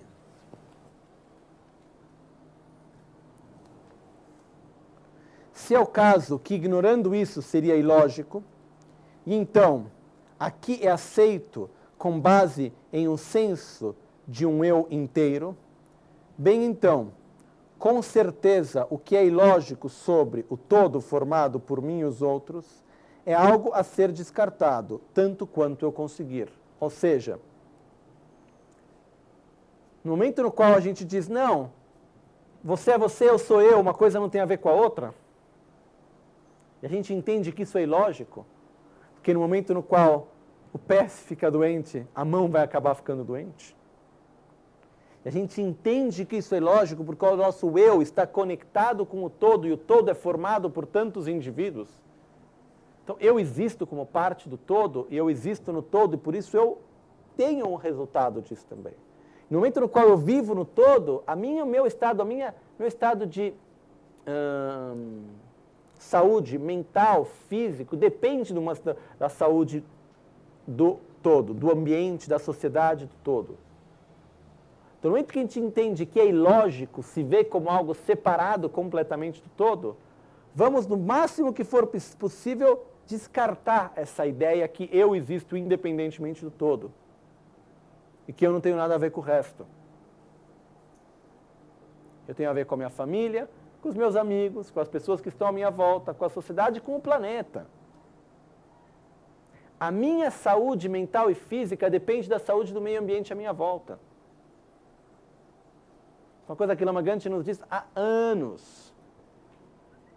A saúde de cada ser humano depende da saúde do meio ambiente. Quando eu vou poluir, quando eu trato sem respeito o meio ambiente, eu estou tratando sem respeito, estou perdendo respeito a todos os seres que aqui vivem, incluindo eu mesmo. Porque a minha própria saúde depende do bem-estar do meio ambiente. O meu próprio bem-estar depende do bem-estar da sociedade também.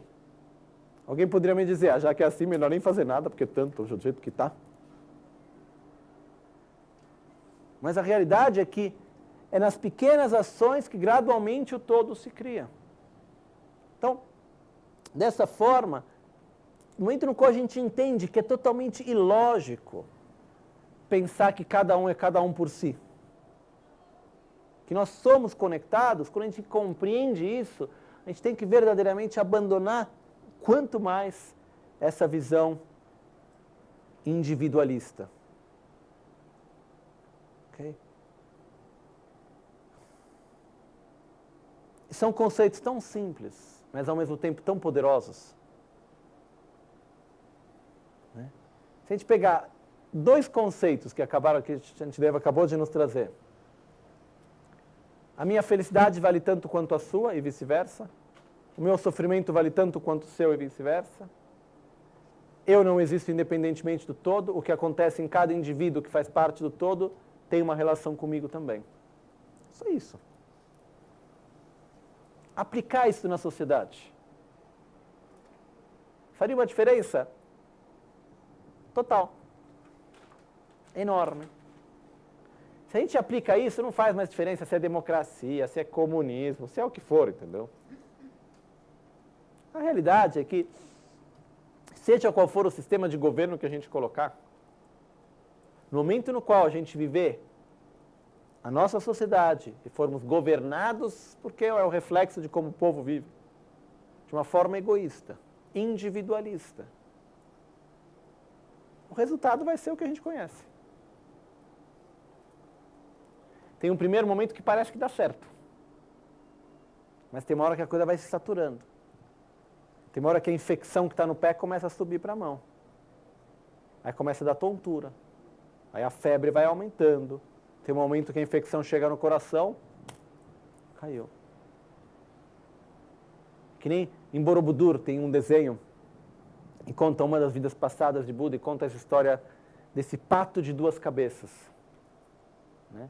É um pato que tem duas cabeças, que uma está embaixo, a outra está em cima. E o que acontece é que a cabeça de baixo, ela sempre fica com fome, porque ela nunca consegue pegar os frutos. E a cabeça de cima ele sempre acaba só comendo os restos do que a de cima acaba dando. Então ela sempre reclama e pega, a cabeça de cima é muito arrogante, porque ela está por cima, então ela nunca quer deixar nada para o outro e fala, não, cada um come o que tem. A cabeça de cima vai, até que um dia a cabeça de baixo come um veneno. E o corpo inteiro morre.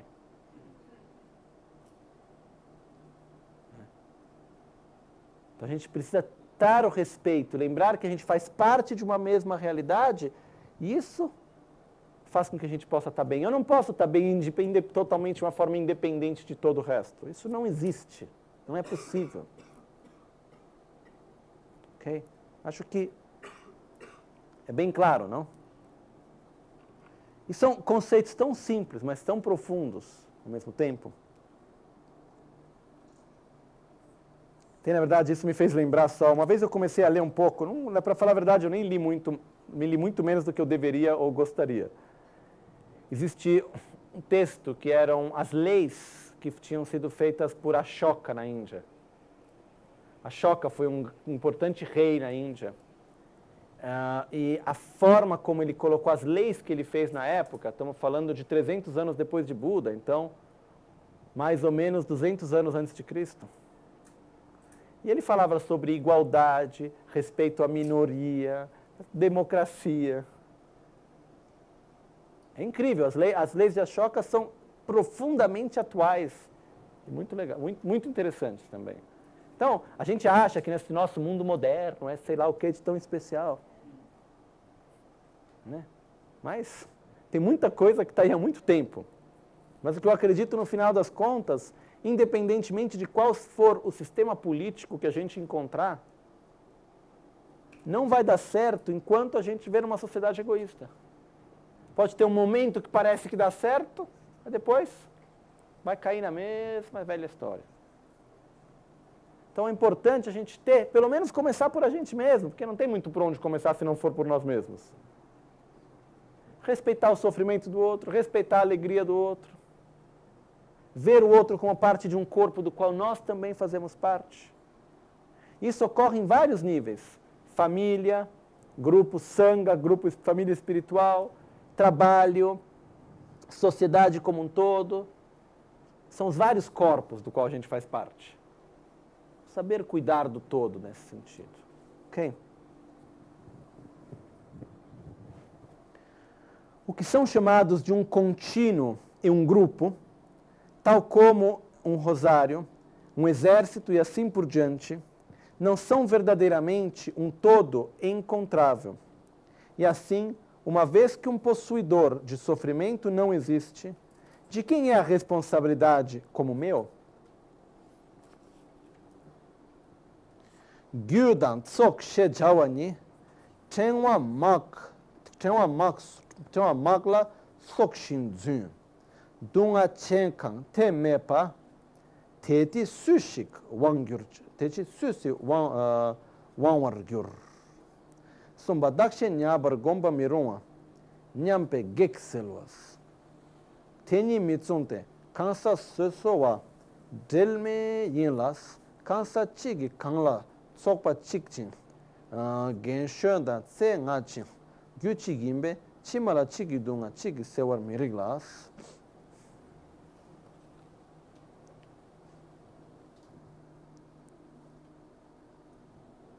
Isso é uma dúvida que alguém coloca.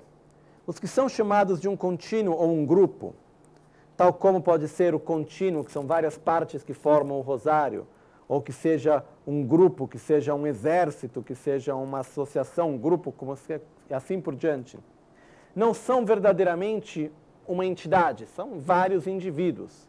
Então o que está falando é, o todo não existe, apenas junto dos indivíduos. Então é inútil que você queira cuidar do todo, porque você nunca vai poder cuidar do todo, porque o todo não existe. A única coisa que existe são vários indivíduos. E assim, uma vez que um possuidor de sofrimento não existe, de quem é a responsabilidade? Como meu? O que isso quer dizer? É uma dúvida que a gente pode colocar, que fala, Mas o todo não existe. Por que eu que tenho que cuidar disso? Por que eu que tenho que cuidar da sociedade? Por que eu que tenho que cuidar do todo? Mas o todo, ele existe na união das partes, na união de cada um de nós, na interdependência na qual nós vivemos. Eu acho que nessas grandes metrópoles na qual a gente vive, como São Paulo, fica muito claro a interdependência que existe entre o indivíduo e o todo. Não só aqui, mas em várias situações. Então, a gente tem exemplos muito práticos e reais, na verdade, sobre isso. Okay? Então, é importante a gente verdadeiramente entender a relação que existe entre o eu e o todo, entre você e eu. Eu posso não te conhecer, você não tem nada a ver comigo, porém, no momento no qual nós fazemos parte de uma mesma sociedade, de um mesmo grupo, de um mesmo corpo, eu sou influenciado por você e você por mim. Isso é inevitável. Então, é importante cuidar do outro em relação a isso.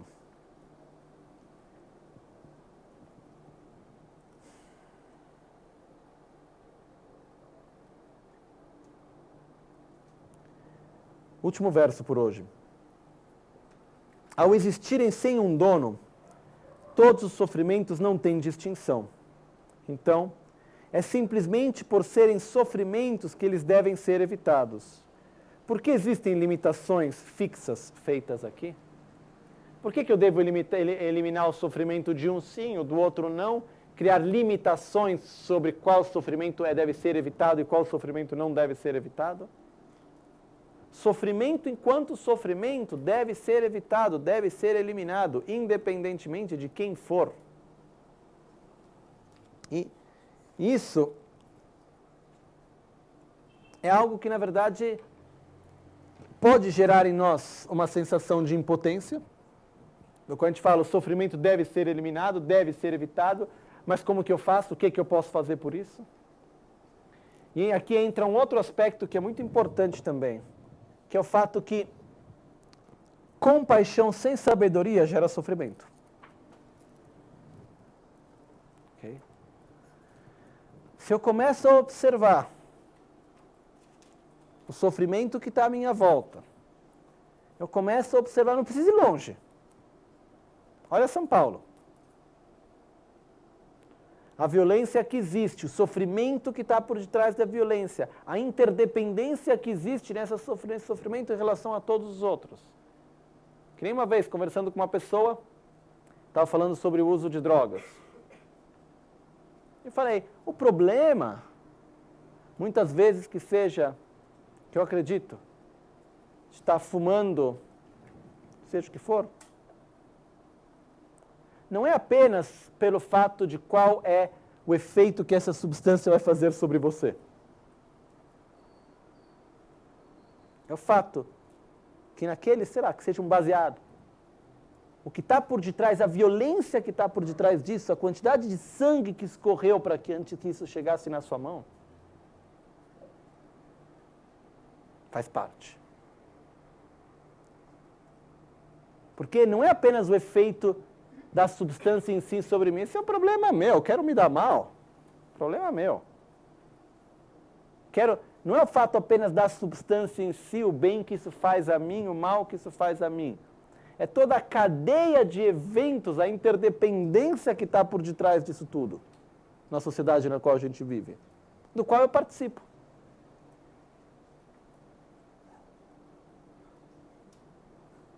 É isso. Quando a gente fala sobre toda a cadeia da alimentação, o problema não é o que a gente come apenas e o bem ou mal que isso faça para o nosso corpo ou para a nossa moral. Do que eu vou participar em relação a isso? O que está por detrás disso tudo? Nós vivemos em um mundo interdependente. A gente vê isso, a gente começa a olhar a nossa volta. É que nem estar no trânsito e ficar reclamando do trânsito. Mas você também faz parte do trânsito. Se você não estivesse lá, o trânsito seria menor.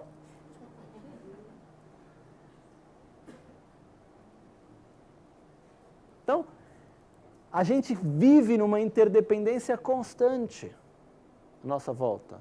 E qual que é o perigo de sofrer nesse sentido? Se a gente começa a olhar o sofrimento que tem à nossa volta, a gente começa a olhar os problemas que existem e ver como tudo está conectado, e ao mesmo tempo a gente sente uma impotência, mas o que eu posso verdadeiramente fazer diante disso tudo? O que eu posso fazer é muito pequeno, é muito pouco.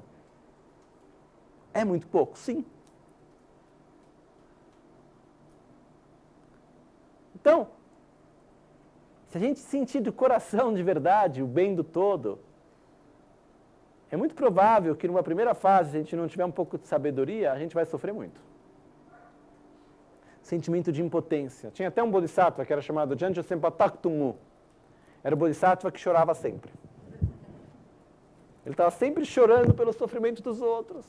Conta que uma vez ele viu uma folha com uma formiga na folha e a folha estava andando e ele começou a ficar com medo que a formiga ia cair, ia se machucar. Então, é o fato de ele tinha essa coisa de esse amor pelos outros e não podia ver o sofrimento no outro que ele já chorava. Né? Então, taktumu, taktu quer dizer sempre, mu é chorar. Né? O bodhisattva chorão.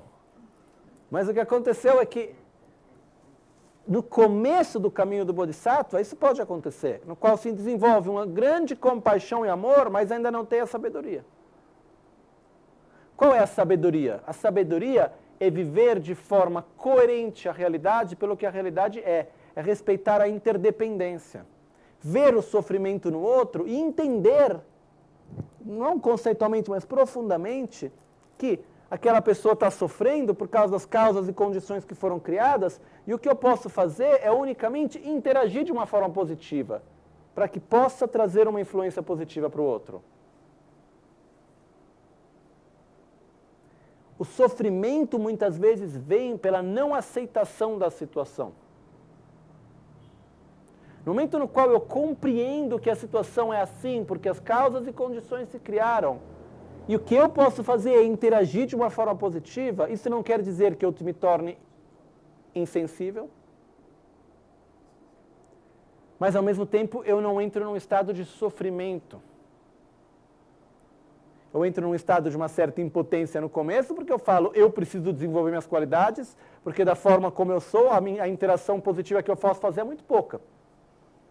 Eu preciso ter mais sabedoria. E é daí que nasce a necessidade de atingir a iluminação.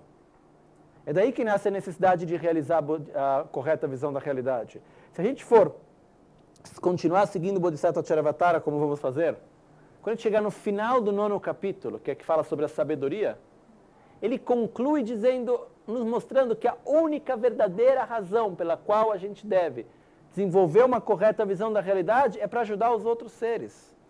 Porque a verdadeira forma que eu posso ajudar é tendo uma correta visão da realidade, é desenvolvendo sabedoria. Caso contrário, eu vou ficar chorando e não vou saber o que fazer. Então, compaixão com sabedoria não gera sofrimento. Compaixão sem sabedoria gera frustração, gera sofrimento. Okay? Por um outro lado, sabedoria sem compaixão, ela fica rasa, ela não é profunda. Ela é meio estéril ao mesmo tempo, não dá vida a nada. Então, as duas coisas são extremamente importantes no nosso caminho. Porém, nessa fase, o fato é se colocar algumas perguntas mesmo, com sinceridade, que são essas poucas que a gente acabou de ver. Por que a minha felicidade vale mais que a sua? Por que o meu sofrimento vale mais que o seu? E entender que cada parte do todo tem uma influência sobre o todo. E eu fazendo parte do todo, eu sou influenciado também. Então eu tenho que cuidar de cada parte para cuidar de mim mesmo. Isso é muito importante no final das contas. Okay?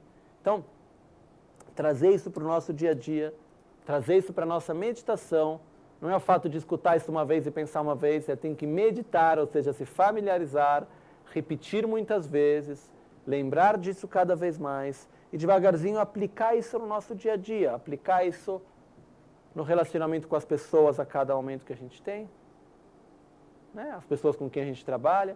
Tem um texto que eu ainda quero ensinar aqui. Talvez uma das próximas vezes a gente pode já começar a traduzir o texto para poder um dia falar sobre isso, que é o Sutra das 6 Direções. Já falei sobre esse texto algumas vezes, que foi ensinado pelo Lompo Tata, que é o abade da Dhammakaya Foundation. Ele ensinou isso ano passado em albaniano. E fala-se sobre que a nossa vida, a relação mínima que a gente tem é com 6 direções que a gente tem que se relacionar bem na nossa sociedade. É com os nossos pais, família para cima, os nossos filhos, marido, esposa, etc., família para baixo, amigos, pessoas com quem a gente trabalha, pessoas que trabalham para nós, que nos servem, e o nosso mestre espiritual. Não, pera, dentro disso tem mais um, eu juntei 2 em 1. Tem o nosso professor, aqueles que nos ensinam, e o nosso mestre espiritual também. Então, dentro disso a gente tem amigos, família, trabalho, professores, mestres e a família dividindo em 2 partes. Família para cima, família para baixo, família para cima, família para baixo, amigos, trabalho, professores e mestre espiritual. Esses são 6 níveis da sociedade com qual a gente tem que se relacionar positivamente. Que é o núcleo, é o menor número possível de relacionamentos que a gente tem na sociedade. A gente hoje em dia vive a sociedade fechando o nosso menor número de relacionamentos na família, que é marido, esposa, filhos, acabou. Esse é o menor núcleo, mas Buda explicava que não, que se a gente for dividir a sociedade em partes, um número menor que a gente chega são esses 6 relacionamentos. Então, ter um cuidado no nosso dia a dia para se relacionar da forma positiva com aquilo que está à nossa volta, as pessoas com quem a gente se relaciona a cada momento. Lembrando de abrir o coração, de dar amor, um carinho, ok? Então, isso é tudo por hoje. A gente ainda vai continuar esses próximos dias com o Bodhisattva Charyavatara, temos outras oportunidades ainda. E o que eu só peço é que a gente tente reler os versos, trazer para a nossa meditação, trazer para o nosso dia a dia. Okay? Jetsun lame kutse raptenchi namkar chile chochur gepadang losan tempe dreme sasumgi drove musel tato negyurchi ni modele tsendele ni me kuyandele kshin ni sentaktu delekpe kon gilom concho sumke ngo drub sol concho sumke tashisho.